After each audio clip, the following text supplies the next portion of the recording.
ನಮಸ್ಕಾರ ಸ್ನೇಹಿತರೆ, ನಾನು ನಿಮ್ಮ ಪದ್ರಿ ಉಚ್ಚಿನಪ್ಪಳ್. ನನ್ನ ಇನ್ನೊಂದು ವಿಡಿಯೋಗೆ ಎಲ್ಲರಿಗೂ ಆದರದ ಸ್ವಾಗತ. ಮಳೆ ಸುರಿಯುತ್ತಿದ್ದ ರಾತ್ರಿ ಗ್ರಾಮದ ಕೊನೆಯ ಮನೆಯ ಬಳಿ ಒಂದು ಕಿರುಚಾಟ ಕೇಳಿಸಿತು. ಆ ಕಿರುಚಾಟ ಆ ರಾತ್ರಿ ಮಾತ್ರವಲ್ಲ, ಪೂರ್ಣ ಹಳ್ಳಿಯ ಜೀವನವನ್ನೇ ಬದಲಿಸಿತ್ತು. ಇದು ಕರ್ನಾಟಕದ ಒಂದು ಸಣ್ಣ ಹಳ್ಳಿ, ಚಂದ್ರಪುರ. ಅಲ್ಲಿ ವಾಸವಾಗಿದ್ದವರು ದೊಡ್ಡ ಜಮೀನುದಾರ ಶಿವಪ್ರಸಾದ್. ಅವನಿಗೆ ಹಣ, ಜಮೀನು, ಹೆಸರು ಎಲ್ಲವೂ ಇತ್ತು. ಆದರೆ ಶತ್ರುಗಳು ಕೂಡ ಇದ್ದರು. ಒಂದು ಮಳೆ ರಾತ್ರಿ ಅವನ ಮನೆಯ ಒಳಗಿನಿಂದ ಜಗಳದ ಶಬ್ದ, ನಂತರ ಕಿರುಚಾಟ ಕೇಳಿಸಿತು.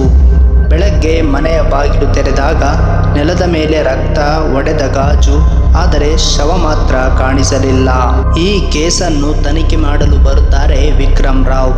ವಿಕ್ರಮ್ ತುಂಬಾ ಚತುರ.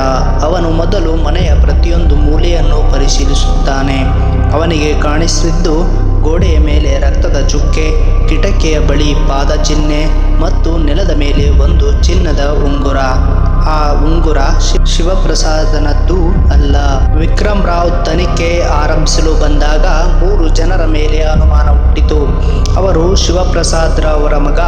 ಆಸ್ತಿಗಾಗಿ ತಂದೆಯ ಜೊತೆ ಜಗಳವಾಡಿರುತ್ತಾನೆ. ವ್ಯವಹಾರ ಪಾಲುದಾರ, ಹಣದಲ್ಲಿ ಮೋಸ ಮಾಡಿ ಜಗಳವಾಡಿರುತ್ತಾನೆ. ಹಳೆಯ ಸೇವಕ, ಹಳೆಯ ದ್ವೇಷವನ್ನು ತೀರಿಸಿಕೊಳ್ಳಲು ಶಿವಪ್ರಸಾದ್ ಜೊತೆ ಜಗಳವಾಡಿರುತ್ತಾನೆ. ವಿಕ್ರಮ್ ರಾವ್ ಎಲ್ಲರನ್ನು ವಿಚಾರಣೆ ಮಾಡ್ತಾನೆ. ಮಗ ಹೇಳುತ್ತಾನೆ, ನಾನು ಆ ರಾತ್ರಿ ನಗರದಲ್ಲಿದ್ದೆ, ಆದರೆ CCTVಯಲ್ಲಿ ಅವನು ಹಳ್ಳಿಯ ರಸ್ತೆಯಲ್ಲಿ ಕಾಣಿಸಿಕೊಂಡಿದ್ದಾನೆ. ವಿಕ್ರಮ್ ರಾವ್ ರವರಿಗೆ ಮನೆಯ ಗುಪ್ತ ಡ್ರಾಯರ್ನಲ್ಲಿ ಒಂದು ಪತ್ರ ಸಿಗುತ್ತದೆ. ನಿನ್ನ ಎಲ್ಲ ರಹಸ್ಯಗಳು ನನಗೆ ಗೊತ್ತಿವೆ, ಸತ್ಯ ಹೊರಬರುತ್ತದೆ. ಪತ್ರದ ಕೊನೆಯಲ್ಲಿ ಕೇವಲ ಒಂದು ಅಕ್ಷರ ಆರ್. ಈ ಆರ್ ಯಾರು? ಫೋರೆನ್ಸಿಕ್ಸ್ ವರದಿ ಬರುತ್ತದೆ. ರಕ್ತ ಶಿವಪ್ರಸಾದನದ್ದೇ, ಆದರೆ ರಕ್ತ ಪ್ರಮಾಣ ಕಡಿಮೆ. ಅಂದರೆ ಅವನು ಜೀವಂತ ಇರಬಹುದೇ? ವಿಕ್ರಮ್ ಹಳ್ಳಿಯ ಹೊರಗಿನ ಹಳೆಯ ಗೋದಾಮು ಪರಿಶೀಲಿಸುತ್ತಾನೆ. ಅಲ್ಲಿ ಒಂದು ಕುರ್ಚಿಗೆ ಕಟ್ಟಿ ಹಾಕಲ್ಪಟ್ಟಿರುವ ಶಿವಪ್ರಸಾದ್.